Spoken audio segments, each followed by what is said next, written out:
Good evening. My name is Gabriel Leiva from Hoven, and I'm the president of Hispanotech. I'm very pleased because of the response that we had for this event. We expected about 80 people, but we were sold out and we will have approximately 95 people this evening. The topic is very interesting, and that's the reason we have such a good response. It is about the Internet of Things.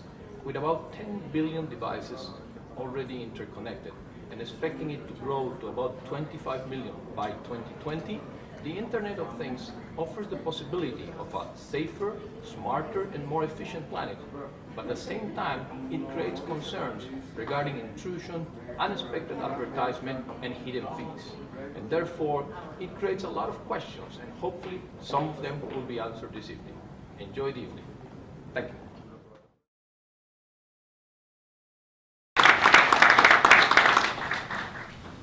This is going to be a little bit awkward. IBM is one of our largest partners in the world, so frankly all my slides are exactly the same. The only difference maybe is we use different agencies. I think our slides are prettier. And second is we probably use different sources for facts and figures. So you may see some numbers that are slightly different, but we're talking about billions of connected things. It doesn't matter really if it's 30, 50, or 100 billion. So I'm going to probably change it up a little bit because frankly, and that's maybe a good thing, although now I know why you invited us both, MIT, Harvard. You were hoping for some fight here, but it's not going to happen. I'm going to flip through some of the visuals I have, but I may skip through a few because frankly we clearly also have actually the same examples. We probably should have rehearsed, but that's okay. I think I'm going to have to, in order to do this,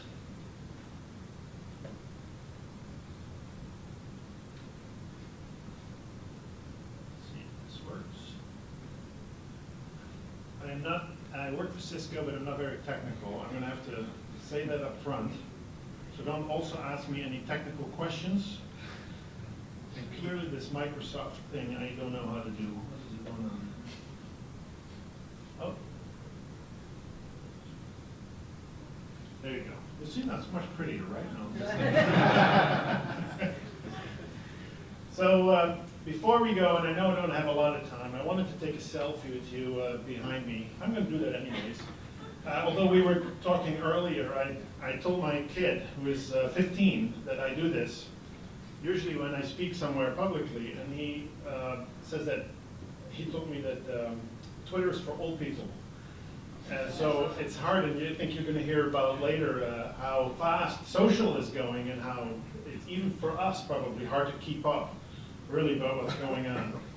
So I do this, I'm going to post it on Twitter, so everybody smile. There you go. At least I got that done. So now we'll have to follow you? You have to follow you, yeah, so there you go. I don't have business cards anymore because our job titles change about every month. So just go online and that's how we connect. Now, is anybody not convinced after what you heard from Luis? Anybody questioning, still like, yeah, whatever? Because that makes my presentation even shorter, probably.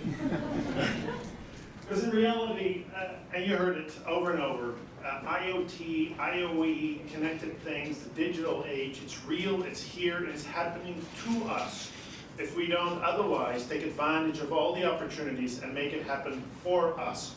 And I'll talk to you about a second that if we don't do this, frankly, we're going to all be in what we call sometimes the Kodak moment. Does anybody remember Kodak, the company? Yeah.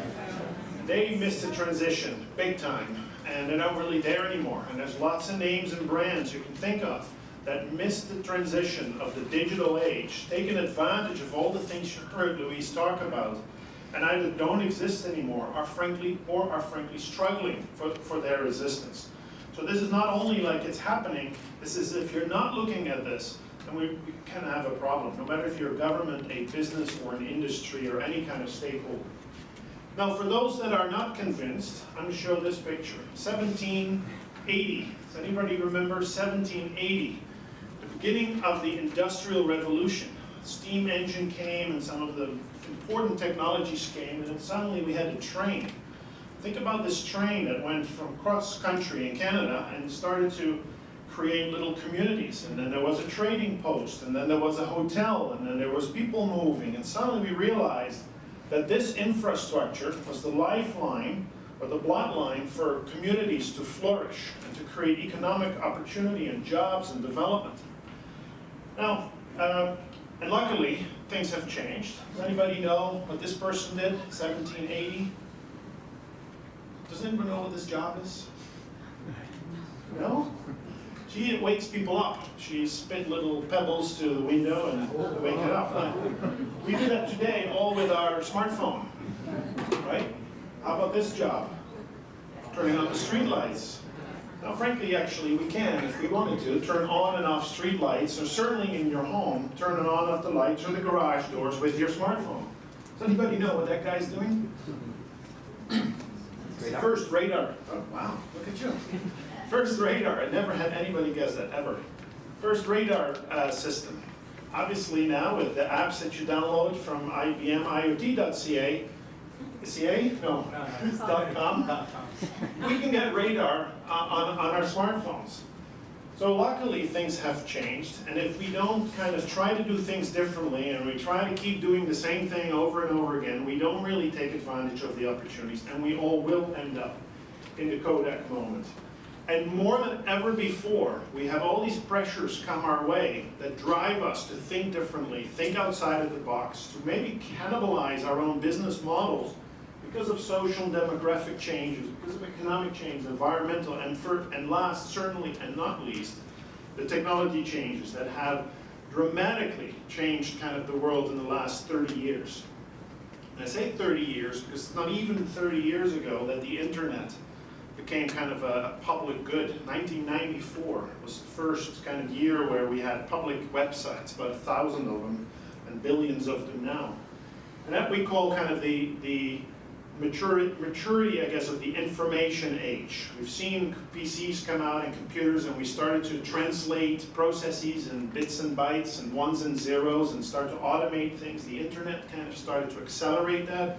We saw e-commerce, first communication and e-commerce, and then completely dominated by social, and it's changing everything, and we kind of refer to this as the digital age that we now live in, that is giving us a whole set of tools and capabilities to change our business models to avoid the Kodak moment. And this is now the world we live in. Does anybody know what's happening here?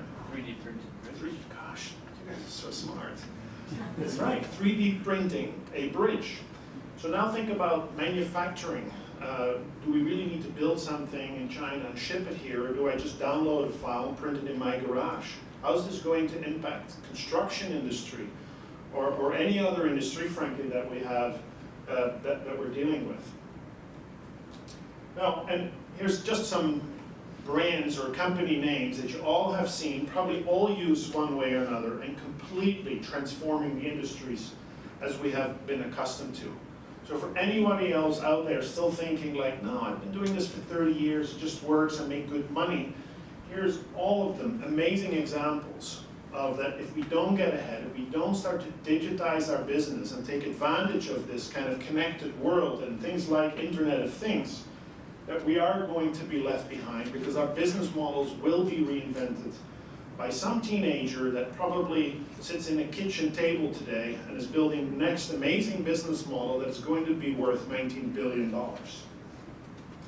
And I have not as many examples. I have a few, but we have lots of them together, and there's, Luis talked about ecosystems, and talk about it later.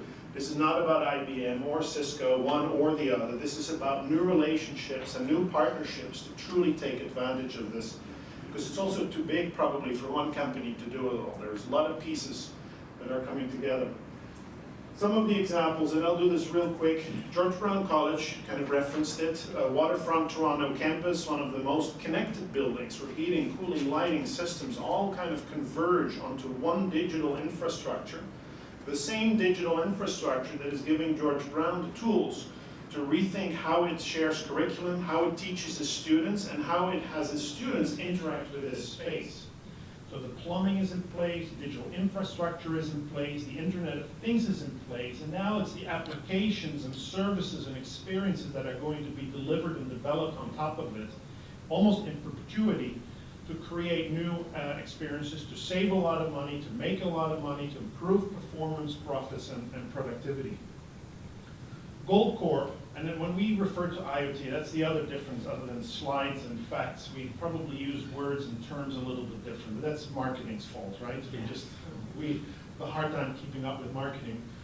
We refer to IoT more in the industrial space when we think about the evolution of machine to machine, connecting things that haven't been connected, and it's automotive, mining, energy, oil and gas. Those are the industries that have a lot of catching up to do to truly take advantage of this data and knowledge that sits locked up in unconnected systems. Mining is one of those great examples where we go thousands of feet underground, and then we have no ability to track our workforce, to track our assets, to manage security, to do safety, to improve processes, and we're seeing the Canadian mining industry rapidly embracing this IoT, connecting everything that was previously unconnected, basically moving the internet to 2,000 feet under the ground to now completely digitize and optimize all its processes, with as a result, to improve performance, reduce significant costs, and actually add safety and security. Metrolinx, any Metrolinx users? Up Express users? It's too expensive. They are looking at the rail as kind of an infrastructure, but now adding a digital layer to it. So digital infrastructure is being laid next to the rail to optimize how trains use its infrastructure, to actually, through analytics and process, be able to put more trains onto the system to deal with increased demand. But at the same time now use this digital infrastructure to not only start to provide Wi-Fi, but direct or personal information and customized interaction with its customers, and start to rethink how to use the digital world to create a new experience for its travelers. Now you may say, who cares, because it's one of those monopolies. Again, does Kodak moment ever apply here? But when we start to think about different ways of working, different business models. Think about Uber. They too need to keep innovating to be productive and to be profitable. Starbucks is the only non-Canadian example. One of their biggest problems that, what was his name, Schultz, said is people ordering all these fancy drinks and then we all stand in line and it takes too long for the drink to come. Now in the US, they have the ability that through the Wi-Fi they come in, they know it's my phone, they know that I come and what my preferential drink is. It comes automatically on my phone, I basically says yes, accept, and it gets ordered without me even having to stand in line and ordering it. So completely rethinking the supply chain of interaction and how to deliver a much faster and a much better services experience. And the last, which I'm very proud of, which is Oxford Properties. They are the landlord of our office here downtown, and we gave them an IoT challenge. And so we said we want every light fixture to be on an IP network and powered over Ethernet. So no electrical wiring. We want the power to come through the cable that feeds data to your computer effectively. We want the same for every air conditioning controller, every door lock, every security device. So everything that goes into our building has to be a connected device. And so they did. So we partnered there with Philips Lighting, and actually the first building, commercial deployment of a building where every light fixture is now an IP PoE address. Now we layer on some of IBM's solutions, like Maximo and energy management, and we can now start to create applications that go on the phones of our workforce that they can now customize their own work environment. And we believe we have to do this because the way we work is changing. Therefore, the space in which we work needs to start to change and accommodate it. And the buildings that we work in need to take advantage as much as other industry we talked about. Now, and obviously we believe that technology is the underlying kind of enabler for all this. And we actually believe that every company is going to be a technology company. And it was Dwight Schultz, is it Dwight Schultz from Starbucks, who said maybe 2 months ago that he believes he's more of a software company than a coffee company. And look at what Uber did to the taxi industry. This is not a transportation company, this is a software company. And any business, and I don't know who you represent and what you're in, what business you're in, but all your businesses are increasingly dependent on technology. Think about a day where you don't have access to technology, and this only goes faster, and this only gets worse or better. I'd like to argue the latter, of course. But, and here we have some different numbers, but the same message than Luis, and it's hard to read. 88% of the executives know that the digital age is here, and they have to start to think and do something about it. they know it's here, and then 35%, they will actually go and do something about it, but only 7% knows what to do about it. Because this is brand new. This comes at us at a speed of light, and we don't know how to take advantage of this. Hence the need for new partnerships, new relationships, new conversations, doing the art of the possible, a lot of drinking.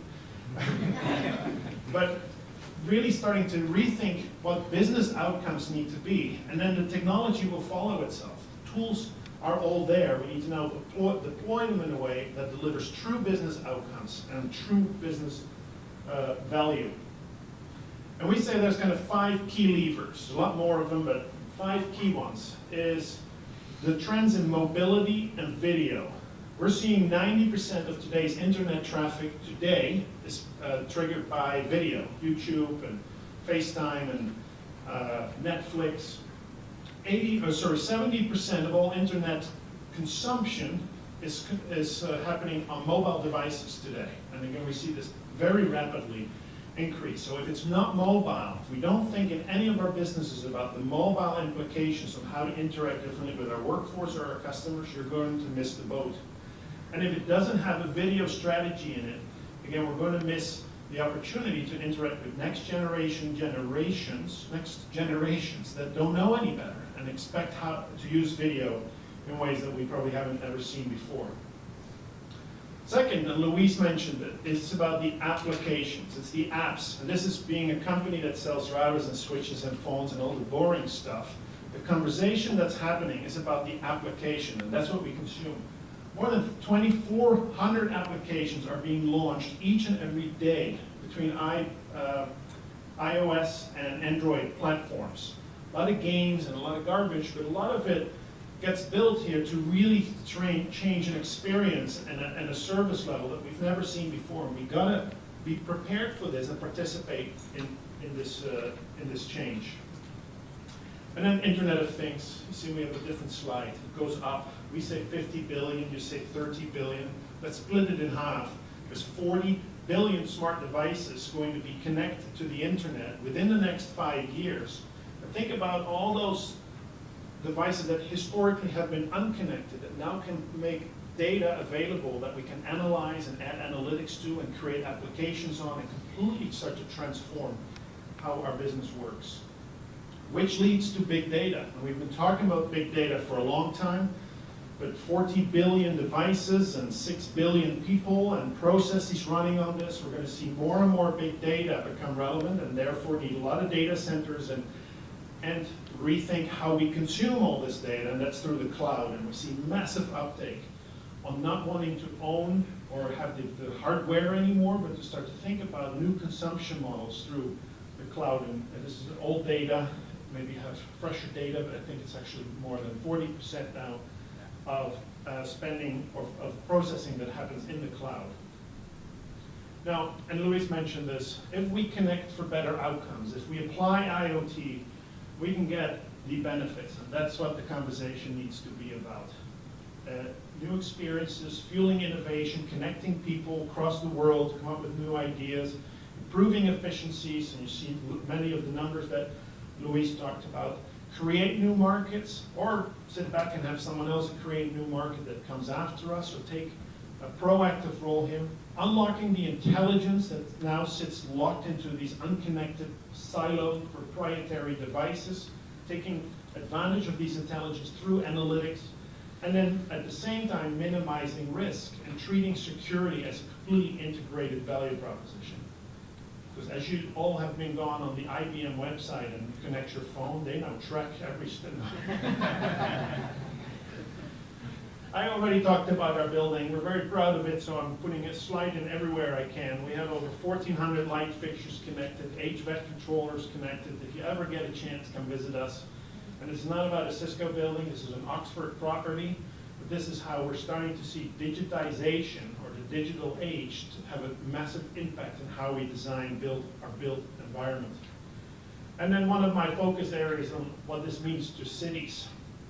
Even now, Toronto is waking up to it, that we need to have one digital infrastructure, like we have one set of roads and one set of electrical infrastructure, on top of which we transform how governments work, how our cars will drive through the city, how our first responders communicate with one another. Today's the anniversary of this shooting in Ottawa. Back then, it's only a year ago, the biggest problem was RCMP, police, and ambulance couldn't talk to each other because they all work on different protocols and communication systems. And we live in a world where this should not be the case anymore. We should be much more responsive. If you think about one digital infrastructure, and we're spending millions and billions on our roads and potholes, why not start to think about the infrastructure as the next essential platform? Was it a 10 or a 5? That's 10. Yeah, counting. Okay, I'm almost done. So as Toronto is kind of warming up to this, we've been working a lot, as IBM has, and again, Barcelona, which is this, take real great advantage of building an ecosystem. So there are a lot of companies that arguably could be seen as competitors, like we had to sit with HP and Microsoft, which is the worst. We like IBM, by the way. But we're going to have to think differently and work differently together to solve real problems. Now, and I picked, you see, I picked Barcelona because it's in Spain. I thought that's right.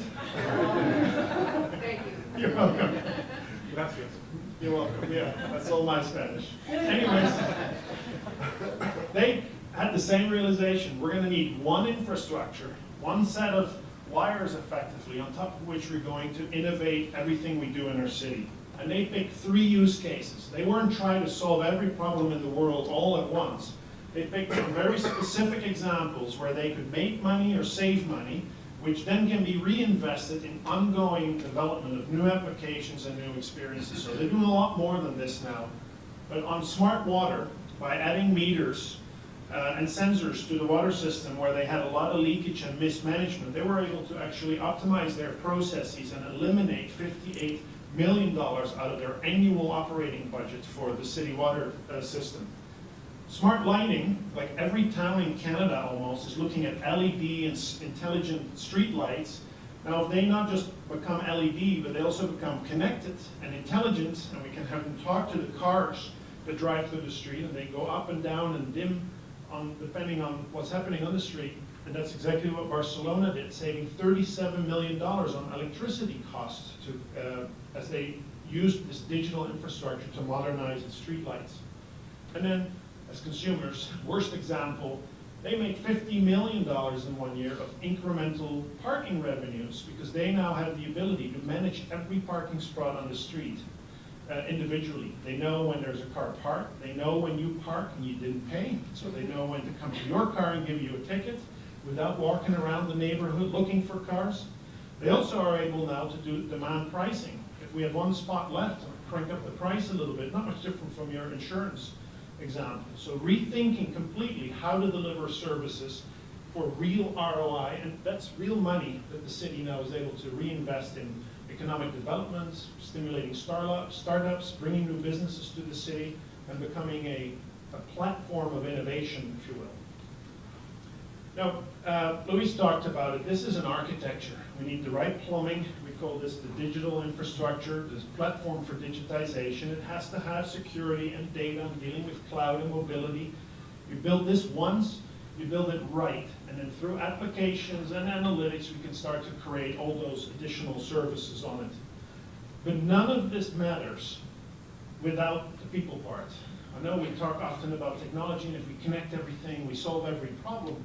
But innovation happens everywhere. It's your staff, it's your employees, it's your customers, it's your family. There's lots of great ideas. And how do we nurture this change, this culture of change, this culture of innovation? How do we work together across all those different stakeholders to really take advantage of this digital age and this digital infrastructure? Because if we try to solve it alone, we probably won't get there, or we're going to slowly be eaten up by someone else that started a company from scratch from their kitchen table. But only when we really bring this together, we believe we can be better together. And that's for where we need the partnerships and where we need the culture of coming up with new ideas. And this have to do this faster and faster and faster. We call that, another marketing term, the power of the human network pun, right? Another network, but now with people. And without the people part, and without the process part, we can connect as many things as we want. But we're going to need to think about how do we connect the things, the people, the process, and the data to create opportunities, to digitize ourselves, to create new value for every stakeholder in play. There you go. Thank you.